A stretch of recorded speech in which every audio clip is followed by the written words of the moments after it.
नमस्कार दोस्तों। Law of one यानी एक का कानून, या कह लीजिए एक का ज्ञान, या कह लीजिए एक के तरीके, यह उसका सत्र 16 भाग 2 है। दोहराया जाता है कि इस किताब द्वारा दी गई सभी सूचनाएं और जानकारियां आप मान भी सकते हैं, जान भी सकते हैं, नज़रअंदाज भी कर सकते हैं और सिरे से खारिज यानी नकार भी सकते हैं, क्योंकि यह आपकी फ्री विल है जो कि अनंत रचयिता द्वारा आपको दी गई है। एक और बात कही जाती है कि लॉ ऑफ वन पूरी तरह से सबके लिए फ्री है। यदि कोई इकाई या व्यक्ति इसको निजी स्वार्थ के लिए इस्तेमाल करे तो वह उसकी निजी जिम्मेदारी होगी। दोस्तों, एक बात और कही जाती है, यदि कोई भी व्यक्ति इस लॉ ऑफ वन को अपनी भाषा में परिवर्तित करके दूसरों से साझा करना चाहे तो यह भी उसकी फ्री विल है। वो चाहे तो ऐसा कर सकता है। तो अगला सवाल डॉन करते हैं, यह करने का उनका मकसद क्या था?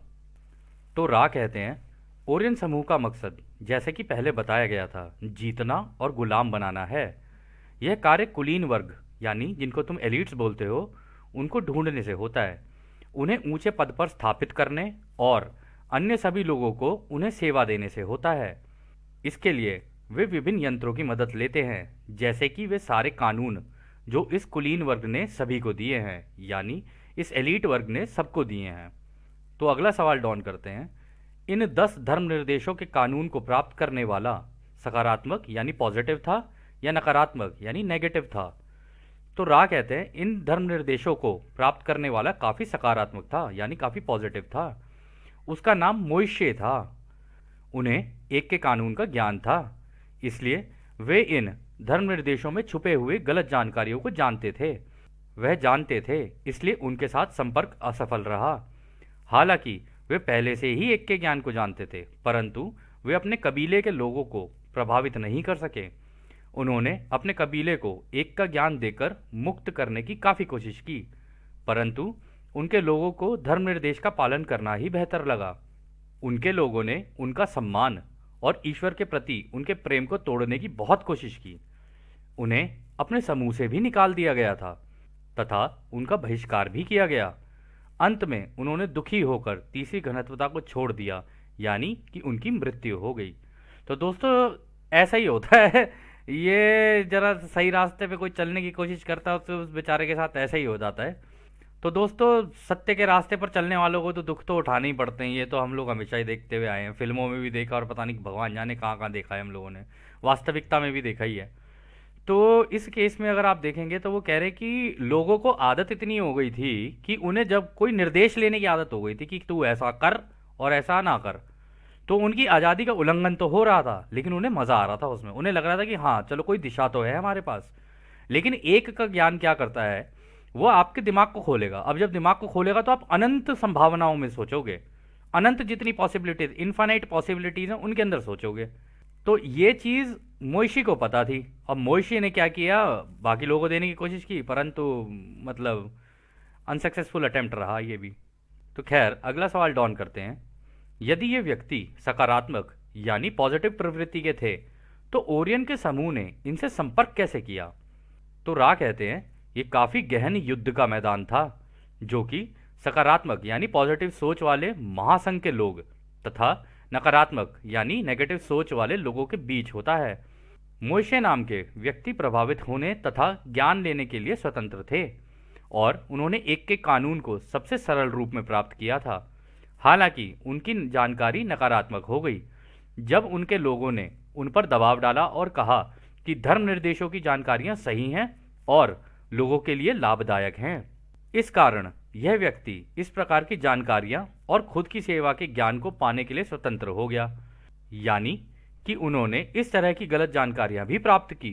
तो दोस्तों, मोइशे हो सकता है कि ध्यान अवस्था में बैठे हों, तो ध्यान अवस्था में बैठ के ये ज़रूरी नहीं है कि आपको करेक्ट जानकारी मिलेगी। वो इसीलिए क्योंकि इस किताब में भी जब ये किताब चल रही थी तो जो कार्ला थी वो ध्यान अवस्था में थी और ये जो ओरियन समूह था जिसको अंग्रेजी में साइकिक अटैक बोलते हैं, वो उस पर अटैक पे अटैक करे चले जा रहे थे ताकि किसी तरीके से कार्ला की मृत्यु हो जाए। लेकिन ऐसा हुआ नहीं, ये लोग संभाल के एक दूसरे का ध्यान रखते हुए आगे ही निकलते चले गए। तो ध्यान अवस्था में मिली गई ये सारी जो सूचनाएं होती है ना, ज़रूरी नहीं है कौन आपको दे दे, परंतु जिसको एक का ज्ञान होता है ना, वो तुरंत पता लगा लेगा कि यहाँ पर मुझे इस तरीके की जानकारी मिल रही है कि जहाँ पर ऐसा लग रहा है कि तू ऐसा कर और ऐसा ना कर। तो डॉन कहते हैं यह एक इकाई के लिए बिल्कुल या एक व्यक्ति के लिए बिल्कुल विपरीत होगा जिन्हें एक कानून का ज्ञान हो और वह यह भी कहे कि तुम्हें यह नहीं करना चाहिए। क्या यह सही है? तो रा कहते हैं हाँ यह सही है।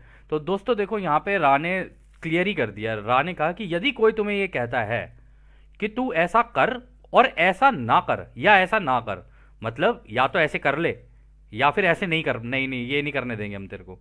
अगर दोनों ही केस में आज़ादी का उल्लंघन हो जाता है सामने वाले की, यही चीज़ यहाँ पे रा ने क्लियर की है। क्योंकि कोई भी व्यक्ति होगा ना, उसकी स्वतंत्र सोच तो है ही ना, वो अपने दिमाग से कैसा सोच सकता है वो बात और है। हाँ, लेकिन जिसको एक के ज्ञान ना पता हो ना, और जिसको ये नहीं पता हो कि भाई ये फ्री विल का इस्तेमाल कैसे करते हैं, वो गलती कर सकता है। स्वतंत्रता का मतलब ये नहीं है कि आप दूसरों की आज़ादी का उल्लंघन करो। आप पूछ सकते हो और मांग सकते हो। यदि आप पूछोगे और मांगोगे ना, तो चांसेस ये होते हैं कि आप दूसरे की आज़ादी का उल्लंघन नहीं करोगे। लेकिन अगर आप पीछे से कुछ कर रहे हो या दूसरों की आज़ादी का उल्लंघन कर रहे हो, उनके साथ ज़ोर ज़बरदस्ती कर रहे हो, तो हाँ, ये आज़ादी का उल्लंघन है।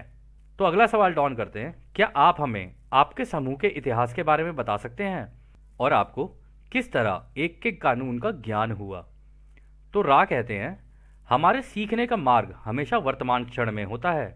हमारे यहाँ इतिहास की कोई अवधारणा यानी कॉन्सेप्ट ही नहीं है हमारे यहाँ। तो हम आज में जीते हैं। यदि आप एक चित्र की कल्पना कर सकते हैं तो करिए, जिसमें एक घेरा हो। हम अल्फा और ओमेगा को अनंत बुद्धिमानिता के रूप में जानते हैं। यह जो घेरा है वह कभी खत्म नहीं होता है। यह वर्तमान है। वे घनत्वता जिनमें हम चले हैं, इस चक्र के विभिन्न बिंदुओं में उनकी विशेषता इस प्रकार है। पहले जागरूकता का चक्र है, दूसरा विकास का चक्र है, तीसरा स्वह चेतना का चक्र है, चौथा प्रेम या समझदारी का चक्र है, पांचवा प्रकाश या ज्ञान का चक्र है, छठा प्रकाश प्रेम और प्रेम प्रकाश या एकता का चक्र है, सातवां प्रवेश द्वार गेटवे का चक्र है, और आठवां अष्टक होता है जो एक रहस्य में चला जाता है जिसके गहराई में हम अब तक नहीं गए हैं। तो दोस्तों यहाँ पर रा जो कहना चाह रहे हैं, रा कहना चाह रहे हैं कि हर व्यक्ति की अपनी एक अनुभवों की साइकिल होती है। कि मतलब पहले वो अवेयरनेस में, यानी कि वो ये जानकारी प्राप्त करेगा जहाँ पर भी जिस भी ग्रह पर हो। पहले वो एक नॉर्मल सा, मतलब हो सकता है कि पेड़ पहाड़ पौधे ये सब बने, फिर उसके बाद वो धीरे धीरे आगे बढ़ता है जिसे कहते हैं ग्रोथ की स्टेज। फिर वो इस ग्रोथ की स्टेज में आगे बढ़ेगा और जैसे जानवर वगैरह ये सारी चीज़ें बनेगा। फिर उसके बाद आती है सेल्फ कॉन्शियसनेस यानी तीसरी घनत्वता, जहाँ पर वो अपने आप को जानना शुरू कर देता है, यानी उसकी खुद की एक आइडेंटिटी होती है। तो जिसको आप कह सकते हो सेल्फ कॉन्शियसनेस, यानी कि अब मैं हूँ। तो उसके नाम से अगर आप पुकारोगे, सारी चीज़ें करोगे, तो उसको इस चीज़ का एहसास होता है कि हाँ मैं हूँ। तो ये चीज़ तीसरी लेवल पे हो जाती है, चौथी, ये तीसरी घनत्वता है। तो अवेयरनेस होगी पहली घनत्वता में, और ये पीछे की जितनी चीज़ें हैं ना, ये अगली घनत्वता के अंदर ऐड होती चली जाएंगी। तो इस घनत्वता में आपके पास जानकारी भी है। अवेयरनेस का मतलब हो गया जानकारियाँ, और ग्रोथ मतलब अब आप धीरे धीरे आगे चल रहे हो। और तीसरी चीज़ और आ जाती है कि हाँ मैं हूँ, मतलब मेरा कोई अस्तित्व है। फिर इसके बाद आती है चौथी घनत्वता। ठीक है, चौथी घनत्वता में है लव एंड अंडरस्टैंडिंग, यानी प्रेम और समझदारी। अब प्रेम और समझदारी दोनों तरीके का हो सकता है। एक तो खुद को प्रेम करना, खुद की सेवा के तरीके से, एक दूसरों को प्रेम करना, वो भी प्रेम ही है और ये भी प्रेम ही है। इसके बाद होता है लाइट और विजडम, यानी रोशनी और ज्ञान की दुनिया। यहाँ पर जाके हर प्रत्येक व्यक्ति ये सीखता है कि रोशनी से सब कुछ कैसे बनाया रचयिता ने। मतलब ये जो हम आंखें मूंदते हैं, रोशनी के जो कण कण से नजर आते हैं ना, यही सारे एक जगह इकट्ठे होकर सारी चीज़ें बना देते हैं। मतलब दीवार जो बनी हुई है वो भी इसी की, हम जो बने हुए हैं वो भी इसी के। और इस एक एक कण के अंदर पूरे के पूरे ब्रह्मांड का होलोग्राम है, मतलब उसकी फोटो है, जिसके अंदर गतिविधियां हो रही हैं। ठीक है, उसके अंदर चीज़ें हो रही हैं, वो कांपती हुई फील्ड है वो, बस मतलब वो रोशनी ही है उसके अंदर और कुछ भी नहीं है। तो हम लोग बेसिकली जो बने हुए हैं ना, पूरे के पूरे रोशनी के बने हुए हैं। फिर इसके बाद आता है यूनिटी, यानी अब आपको प्रेम का भी ज्ञान हो गया, आपको रोशनी का भी ज्ञान हो गया, अब आप एकता में आ चुके हो, यानी अब आपको दोनों चीज़ों का ज्ञान हो गया। ये है छठी घनत्वता जहां पर रा है यूनिटी में। फिर इसके बाद आती है गेटवे टू इंटेलिजेंट इन्फिनिटी, यानी अनंत बुद्धिमानिता के अंदर चले जाना, मतलब रचयिता की अनंत बुद्धिमानिता को जान लेना। और वो आपको याद होगा कि हमने आपको दिखाया था जो हमारी आकाशगंगा है उसके सेंटर में जो बिल्कुल एकदम वो बना हुआ है ना, एक लाइट बीइंग है। तो यहाँ पे जाके आप उस एक अनंत बुद्धिमानिता में आ जाते हो जहाँ पर आपको पता चलता है कि आप ये सीखते हो कि ग्रह कैसे बनते हैं, ठीक है, सूरज कैसे बनते हैं, ये सारी चीज़ें की चीज़ें इसके अंदर होती हैं। फिर इसके बाद होती है आठवीं घनत्वता। आठवीं घनत्वता में जितनी भी चीज़ें होती हैं ना, ये सारी ब्लैक होल में घुस जाती हैं, और ब्लैक होल में घुसने के बाद पीछे से जाके बस तरंगों में कन्वर्ट हो जाती हैं। तो यानी एक तरीके से आप अब रचयिता बन चुके हो, प्योर। अब आपको किसी चीज़ की टेंशन नहीं है कि भाई क्या है भूतकाल, क्या है भविष्य, क्या है वर्तमान, सारा कुछ यहीं पे एक ही जगह पे जाके मिल जाता है। इसलिए इसको कहते हैं रहस्य की दुनिया। यहाँ पे सारे रहस्य जो है ना, वो आपको पता चल जाता है कि रचयिता ने किस तरीके से किया सारी चीज़ों को। तो खैर इसके आगे डॉन कहते हैं, आपका बहुत बहुत धन्यवाद। पिछली सामग्री में आपके संपर्क से पहले परिसंघ द्वारा यानी महासंघ द्वारा यह कहा गया था कि कोई भूतकाल या भविष्य नहीं है, सब वर्तमान ही है। क्या यह एक अच्छी समानता एनालॉजी होगी? क्या मतलब हमारा समझना ठीक होगा कि कोई भाई भूतकाल नहीं है, कोई भविष्य नहीं है, सब कुछ वर्तमान में चल रहा है?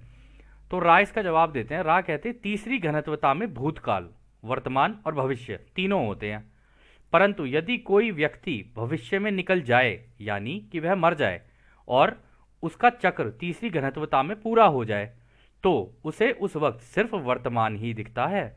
तो दोस्तों यहाँ पर ये जो कह रहे हैं ना, जब कोई व्यक्ति मर के जाता है ना, तो उसके सामने हालांकि उसकी सारी चीज़ें होती हैं, भूतकाल भी होगा, भविष्य भी होगा, वर्तमान भी होगा, सब होगा, लेकिन सारी की सारी चीज़ें उसे एक ही वक्त पे दिखने लग जाती हैं। इस वजह से राय यहाँ पर कह रहे हैं कि यहाँ पे ना मरने के बाद सब चीज़ें वर्तमान ही हो जाती हैं, उसको सारी चीज़ें एक ही जगह पे इकट्ठी होकर दिखने लग जाती हैं। इसको कहते हैं जीरो पॉइंट पे चले जाना। यदि आप ऐसे सोच के चलिए कि मान लीजिए आपकी सारी जिंदगी की, अगर आप इसे समझना चाहें तो इसको समझने का सबसे बढ़िया तरीका है, आपकी सारी जिंदगी की जितनी भी चीज़ें हैं वो सारी एक साथ में अगर आपकी आंख के सामने आ जाएं, तो आपको सोचना ना पड़े, बस आपके सामने फिल्म सी हो और एक एक चीज़ उसके अंदर आपकी आंख के सामने हो, और जितनी जिंदगियां आपने जी हैं वो भी सारी एक ही जगह इकट्ठी होगी एकदम आंख के सामने आ जाए। मतलब एक ऐसा टीवी जिसके अंदर आप सारा कुछ देख सकते हो, परंतु ये टीवी नहीं है, ये आपकी आंख के सामने वही छोटे छोटे से ऊर्जा के कण होंगे, उन्हीं के अंदर पूरी की पूरी फिल्म दिख जाएगी आपको सारी की सारी। फिर आगे रहा कहते हैं, हम भी स्वयं यह समझदारी सीख रहे हैं।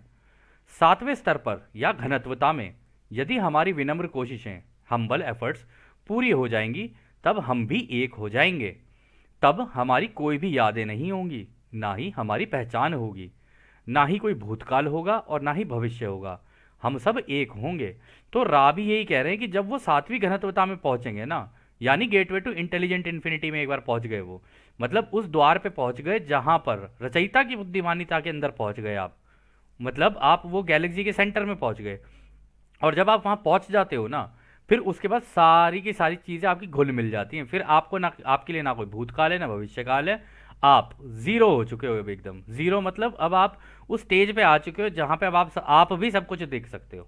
इसके बाद वाली स्टेज जो है वो रहस्य की है, कि रचयिता के दिमाग के अंदर घुस जाना, मतलब रचयिता की तरह तरंगे बन जाना, ये है। तो फिर अगला सवाल डॉन करते हैं, तो इसका मतलब यह है कि आपको सभी चीज़ों की जागरूकता हो जाएगी, मतलब आपको सारी चीज़ों की जानकारी हो जाएगी। तो रा कहते हैं, हाँ ये आंशिक रूप से सही है, यह हमारी समझदारी है कि यह सब हमारी जागरूकता नहीं बल्कि उस रचयिता की साधारण जागरूकता है, इस प्रकार हमें यह ज्ञान मिला है।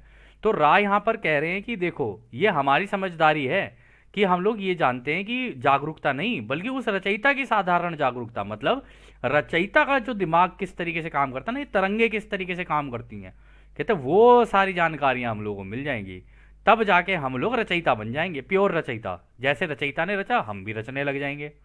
तो अगला सवाल जो डॉन ने पूछा था वो रा को समझ नहीं आया, तो उन्होंने कहा कृपया अपना सवाल दोबारा पूछिए। तो डॉन सवाल करते हैं कि हमारी आकाश गंगा में कितने ग्रहों में जीवन है, मतलब जैसे हम जी रहे हैं ऐसे और कितने ग्रहों में है। तो रा कहते हैं, हम यह अनुमान लगा रहे हैं कि आपको सारी घनत्वता की चेतना के बारे में जानना है, या इस सवाल में केवल जागरूकता की घनत्वता के बारे में ही जानना है, यानी केवल अवेयरनेस वाली। सारे ग्रहों का 1/5 ग्रह में एक ये एक से अधिक घनत्वता की जागरूकता है। तो कहने का मतलब है दोस्तों, पूरे हमारी जो आकाशगंगा है उसमें जो 5% ग्रह हैं ना, उनमें एक या एक से ज्यादा घनत्वताएं हैं। मतलब एक का मतलब हो गया यहाँ पर कि हवा, पानी और ये सारी चीजें, और एक से ज्यादा का मतलब ये हो गया कि वहां पर किसी ग्रह पे ये भी हो सकता है केवल हवा, पानी और जानवर ही हो। कोई ऐसा ग्रह भी हो सकता है इन 5% में जिनमें हवा, पानी, इस तरीके की चीजें हों, या वहां के जैसा जो भी एनवायरनमेंट है वो हो, उसके साथ उन उस तरीके के जानवर हों और उस तरीके के लोग भी हों, या फिर उसके बाद उसके अंदर ही चौथी घनत्वता भी हो जाए बाद में जाके। तो इस तरीके से राह बताने की कोशिश कर रहे हैं। तो आगे राह कहते हैं, कुछ ग्रह सिर्फ कुछ घनत्वता के लोगों के ही रहने लायक है। उदाहरण के तौर पर आपका ग्रह इस समय पहली, दूसरी और तीसरी और चौथी घनत्वता के रहने लायक है। तो राह कह रहे कि अब तुम्हारा ग्रह भी चौथी घनत्वता में घुस चुका है। इसलिए दोस्तों इस वक्त इस ग्रह पे जितने भी लोग हम लोग रह रहे हैं ना, हवा, पानी, जानवर और भी जितनी भी चीजें हैं, ठीक है, वो सारी चीजें प्लस ये जो चौथी घनत्वता है, ये जो सतयुग है, ये इसमें एंटर कर चुकी है। लेकिन अभी किस दिशा में जाएगी वो एक अलग कहानी है, कि भाई खुद की सेवा वाली दिशा में निकल जाएगा ये ग्रह या दूसरों की सेवा में निकलेगा, क्योंकि है तो दोनों ही प्रेम। जाएगा किस दिशा में ये देखना पड़ेगा आगे।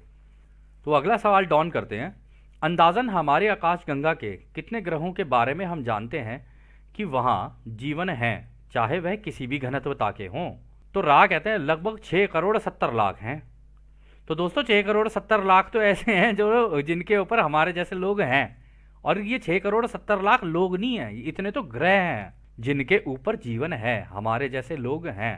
अब हो सकता है हमसे दिखने में अलग हो सकता है किसी और तरीके के हो, उनकी स्किन अलग हो, उनका टेक्सचर अलग हो, परंतु चेतना सबकी एक है। मतलब वो भी अपने अपने लेवल पे सोच रहे हैं और अपने अपने लेवल पे आगे निकल रहे हैं। तो अगला सवाल डॉन करते हैं, क्या बता सकते हैं कि उनमें से तीसरी, चौथी, पांचवी, छठी घनत्वता कितने प्रतिशत है? आप अंदाजन बताइए। तो यहां डॉन पूछ रहे हैं कि अब आप हमें तीसरी, चौथी, पांचवी और छठी इन घनत्वता के हिसाब से ये 6 करोड़ 70 लाख जो आपने बोले, जो ग्रह बोले 6 करोड़ 70 लाख, इनमें से कितने ऐसे हैं जो कि चौथी के हैं, तीसरी के हैं, पांचवी के और छठी के हैं, इस तरीके से। तो राह कहते हैं पहली घनत्वता 17% है, यानी हवा, पानी और ये सारी चीजें होंगी उसके अंदर। फिर कहते हैं दूसरी घनत्वता 20% है, यानी हवा, पानी के साथ साथ जानवर वगैरह हैं। फिर वो कहते हैं तीसरी घनत्वता 27% है, यानी 27% ग्रह ऐसे हैं जिन पर हवा, पानी और लोग भी हैं। अब वो किसी भी तरीके के हो सकते हैं। फिर वो कहते हैं चौथी घनत्वता 16% है, यानी हवा, पानी ये सारी चीजें होंगी लेकिन लोग भी होंगे, लेकिन चौथी घनत्वता वाले लोग होंगे। फिर वो कह रहे कि पांचवी घनत्वता 6% है, मतलब जो पांचवी होगी, जो जहां रोशनी की जो घनत्वता है वहां पर 6% है। बाकी सारी चीजें भी होंगी और एक एक माहौल भी होगा, एक एनवायरनमेंट भी होगा, लेकिन 6% है। फिर वो कहते हैं इसके आगे की जानकारी हम नहीं दे सकते हैं क्योंकि वह आपकी आज़ादी का उल्लंघन होगा। तो दोस्तों उन्होंने जानबूझ के नहीं बताया छठी घनत्वता के बारे में, क्योंकि अगर वो छठी घनत्वता के बारे में बताते तो अपना ही बता देते हैं ना कि हम कितने हैं। तो हो सकता है ना चाहते हो अपने बारे में बताना।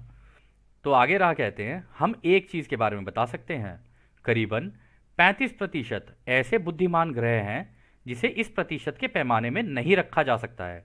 छठी और सातवीं घनत्वता के रहस्य के बारे में हम नहीं बता सकते हैं। तो देखो दोस्तों यहाँ पे राह ने जानबूझ के नहीं बताया, इसको कहेंगे समझदारी। भाई हम अपनी छठी और अपने आगे के जो है ना उनके बारे में नहीं बता सकते, क्योंकि ऐसे तो हम अपनी आज़ादी का ही उल्लंघन कर देंगे। मतलब हम अपनी जानकारी दे देंगे तुम्हें, तुम हमसे वो पूछ लो जो तुम्हें जानना है, अपनी जानकारी जहां तक सीमित। मतलब हम अपने से नीचे की बता सकते हैं जितनी घनत्वताओं की है, और तुम्हारे बारे में भी बता सकते हैं, लेकिन अपनी देनी जानकारी किसी को, ये तो हमारी खुद की आज़ादी का उल्लंघन हो सकता है ना। और जो सातवीं घनत्वता में बैठे होंगे उनकी भी आज़ादी का उल्लंघन है, क्यों हमसे बिना पूछे हमारे बारे में क्यों बताया। तो इस तरीके से राह यहाँ पे बताने की कोशिश कर रहे हैं। तो अगला सवाल डाउन करते हैं, अच्छा पहली, पांचवी घनत्वता में वे सारे लोग होते हैं जो तीसरी घनत्वता से एक के कानून का ज्ञान सीखकर तथा उसे अपने जीवन में लागू करके आगे बढ़े हैं। क्या मैं सही कह रहा हूँ? तो राह कहते हैं हाँ यह सही है। तो दोस्तों यहाँ पर भी वही बात हो रही है कि भाई जो एक के कानून का इस्तेमाल करते हुए, मतलब ये रचयिता के बनाए हुए तरीकों का इस्तेमाल करेगा, वो धीरे धीरे धीरे धीरे आगे प्रोग्रेस करता चला जाएगा, जिसे कई लोग 5D कहते हैं, 4D कहते हैं। 5D 4D कुछ नहीं है। अब ये ग्रह चौथी घनत्वता में जाएगा जिसको फोर्थ डेंसिटी बोलते हैं। डायमेंशन एक अलग चीज़ हो गई। डायमेंशन में आप टाइम भी कैलकुलेट कर लोगे और चीज़ें भी कैलकुलेट कर लोगे। अगर टाइम को अगर आप कैलकुलेट करते हो फिर तो ये फिफ्थ डायमेंशन आप इसे बोलोगे। लेकिन अगर आप टाइम वगैरह सारी चीज़ें हटा दो, क्योंकि चौथी घनत्वता में वक्त नहीं होता है, वहां पर तो रोशनी के शरीर होते हैं और कुछ भी वक्त वगैरह नाम की कोई चीज़ नहीं होती। सारी चीज़ें एक साथ ही दिख रही होती हैं आपको, सारी इंफॉर्मेशन एक ही बार में होती है आपको। तो अगला सवाल डॉन करते हैं। तो हमारे ग्रह में जो आज की परिस्थितियां हैं उससे बाहर निकलने का एक ही रास्ता है, या इस पूरी आबादी के लिए एक ही रास्ता है, और वह यह है कि हम सचेत हो जाएं और एक के कानून का अभ्यास शुरू कर दें। क्या यह सही है? तो रा कहते हैं हाँ सही है। तो यहाँ पे डॉन कह रहे हैं कि जिस तरीके की परिस्थितियां हमारे ग्रह पर हो गई हैं, अगर उनसे बाहर निकलना है, मतलब अगली घनत्वता में जाना है, तो इस एक के कानून का अभ्यास करना शुरू कर दें, इसका इस्तेमाल करना शुरू कर दें, ताकि हम अगली घनत्वता में जा सकें। तो अगला सवाल डॉन करते हैं। क्या आप बता सकते हैं कि तीसरी, चौथी और पांचवी घनत्वता के कितने प्रतिशत ग्रह हैं? जैसा कि आपने यहाँ बताया है, वे नकारात्मक ध्रुवता के हैं जिनका झुकाव खुद की सेवा की तरफ है। तो वो कह रहे हैं कि आप हमें ये बता सकते हैं कि जिनका नकारात्मक मतलब नेगेटिव वाले टाइप के किस तरीके के प्लैनेट हैं, जो खुद की सेवा वाले हैं, मतलब जहाँ पर इस तरीके का ड्रामा है कि भाई इस तरीके के लोग हैं जो अपने अपने बारे में सोचते हैं, या फिर खुद की सेवा के रास्ते पे चलते हैं कि जी हम हैं, बाकी सब पानी कम है। तो रा कहते हैं हम यह सवाल के बारे में नहीं बता सकते हैं, क्योंकि इससे भ्रम का कानून यानी लॉ ऑफ कन्फ्यूजन लग जाएगा, आज़ादी का उल्लंघन हो जाएगा। हम बस इतना बता सकते हैं कि नकारात्मक या खुद की सेवा की तरफ झुकाव वाले ग्रह बहुत ही कम हैं। आपको सटीक अंक बताना सही नहीं होगा। तो देखो दोस्तों, इसमें रा की समझदारी ही है। उन्होंने कहा जब हम अपना नहीं बता रहे हैं तो हम उनके बारे में भी क्यों बताएं, इससे तो उनकी भी आज़ादी का उल्लंघन है।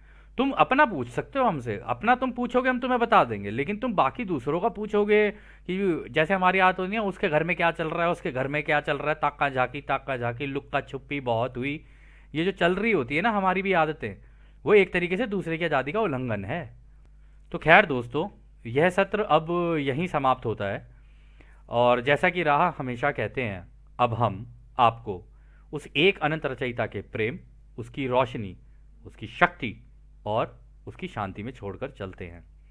आदने हमारे भाइयों, आदने वासु। धन्यवाद।